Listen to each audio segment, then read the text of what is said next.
Welcome back. We've been discussing fiscal federalism and the challenges posed to it by the states of Andhra Pradesh and Bihar, which now have a political clout to demand a larger package. But how will it be worked in the overall contours of the Finance Commission and the annual budget? I've been speaking with Jyothsna Tirunagari, the spokesperson, national spokesperson of the TDP, and economists and former Finance Commission members, Dr. Rathin, Pinaki, Chakraborty, and Govinda. Well, Dr. Govinda, is it possible for the Finance Commission to be partial to two states? Or will they have to, give money on some, neutral ground, like economic development, etc.? Within their contours, can they actually design a special package for these two states? No, I'm afraid not. In fact, the Finance Commission has to treat all the states on an equal footing. They have to look at the revenue capacity and expenditure needs of the states, and based on that, they have to make their recommendations. And I do not know even, whether, tax devolution is done on the basis of some broad indicators. But if they give the revenue deficit grants, then obviously they have to work out the capacities and needs on a uniform basis. So even for the central government to arbitrarily give money for for some purposes may not be that feasible, and obviously there will be problems. This type of asymmetric arrangement can create problems. What the union government can do is to sort of handhold the state government in taking over a number of other schemes. For example, sort of their own central government expenditures on major projects, possibly can be increased. There is also another problem. Andhra Pradesh not only has a bad fiscal situation, the election promises, that Super 6 election promises that were made, like 300 rupees per month for unemployed youth, 3 gas cylinders, free bus travel, 20,000 rupees seed capital. All these things are going to take a heavy toll. So I am not very certain that, in the union budget this year, this next budget to be present next month, they may make some provision for additional, expenditures on Polavaram, capital city, and some of the major other, sort of central projects. But I'm afraid giving, financial assistance for specific, sort of state projects may be difficult. Oh, yeah, because a lot of the southern states, even Karnataka has made a lot of welfare promises. Perhaps Andhra's is a little more. But Dr. Chakraborty, can the can the Finance Commission give a higher revenue deficit? That is their big problem. If they do that, then Kerala also becomes an additional beneficiary. Is that a likely route that the Finance Commission can take? Just one-time adjustment of revenue deficit? Finance Commission probably cannot do that because the way Finance Commission estimates revenue deficit fund principle is uniform. So there is no discrimination in assessing a particular state's revenue deficit. But what is important here to recognize the fact that United Andhra Pradesh never received a revenue deficit grant, but when Andhra Pradesh was bifurcating, 14th Finance Commission in recent history will be the first Finance Commission which had given a revenue deficit grant. In 15th Finance Commission also, Andhra was eligible for a revenue deficit grant. My sense is even in the 16th, the way the revenue deficit grant has been calculated, Andhra may become eligible for a revenue deficit grant.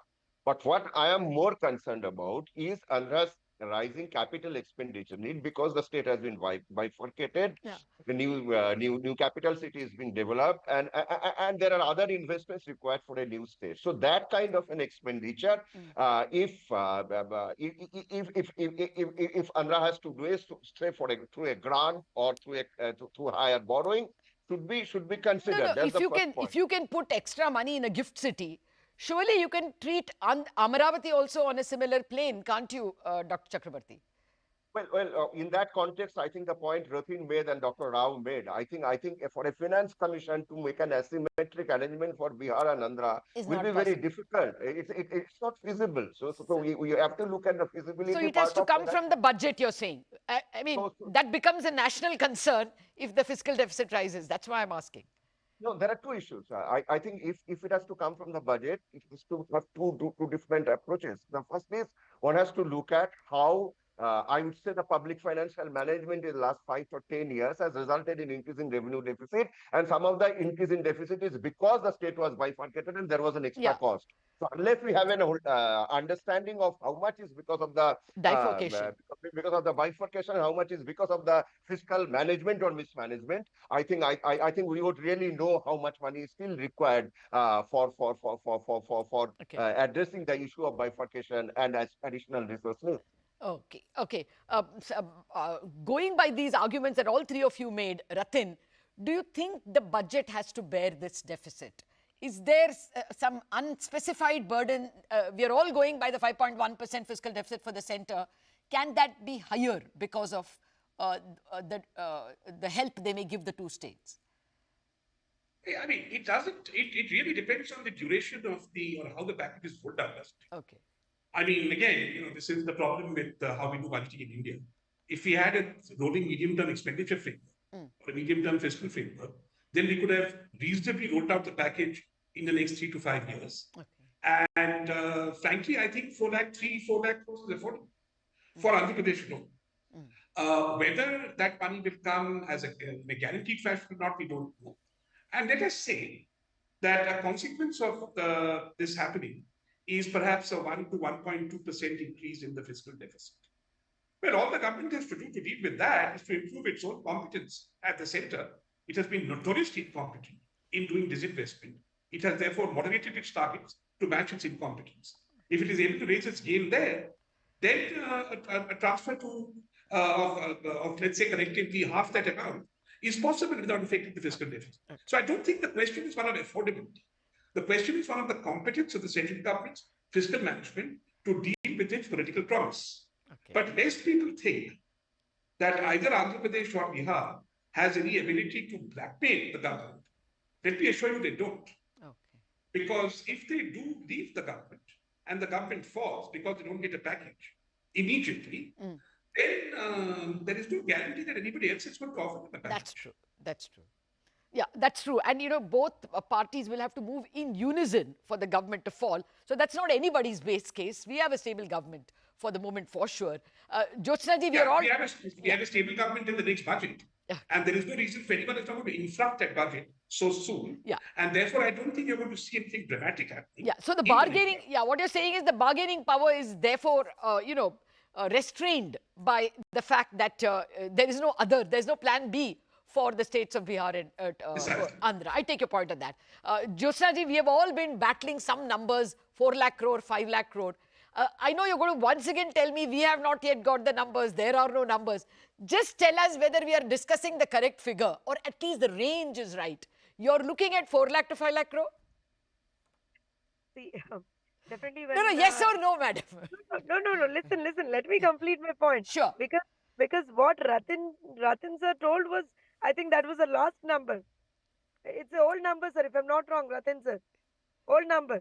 So obviously, for the past 5 years, it should have been increased. No. I took the number that we recommended in 2014 and I blew it up to today's with today's price levels. So 4.5 lakh crores is what I got. Adjusted for inflation from 2014. CPI, 4.5. Probably, I think I'll have to say yes on that, because probably a little bit here and there, because that's the situation. There's nothing, I can't say that, no, that's not the case. Okay, I can't say. Okay. But yes, there are a lot of ways how we are going to manage that. Sure. And again, we have, I think, a very, very, very sincere and seasoned politician as the Chief Minister of the state of Andhra Pradesh, a very proven politician, I would say, a proven leader and administrator. So definitely we'll be able to manage a lot of things along with this. Sure. I'm sure you can. Actually, there are 3 seasoned politicians who are now going to debate. You can't doubt the seasoned quality of Nitish Kumar, Narendra Modi and Chandrababu Naidu. So the tussle will be interesting. Out of time, Dr. Rao, Dr. Chakraborty, Rathin and Jyothsna, thank you very much indeed for joining us. 3 key takeaways. 1, Finance Commission has to give money, divide money on neutral ground. It can't give a special package for a state like Andhra Pradesh, whose per capita income is higher than that of the nation itself, the national average. So it has to be on neutral ground. The second key takeaway, the budget will have to perhaps do some of the heavy lifting, but we will have to see whether that will impinge on the deficit. That remains a worry for me. And the third one, we must not run away that the states have extraordinary bargaining clout, because if they don't get from NDA, they're not going to get from any other party either, any other coalition either. So let's not run away with any political, hazardous conclusions. This is a stable coalition, and something will be worked out by, as Jyothsna said, the three seasoned politicians. With that, we wrap up on Indianomics. Thank you for watching.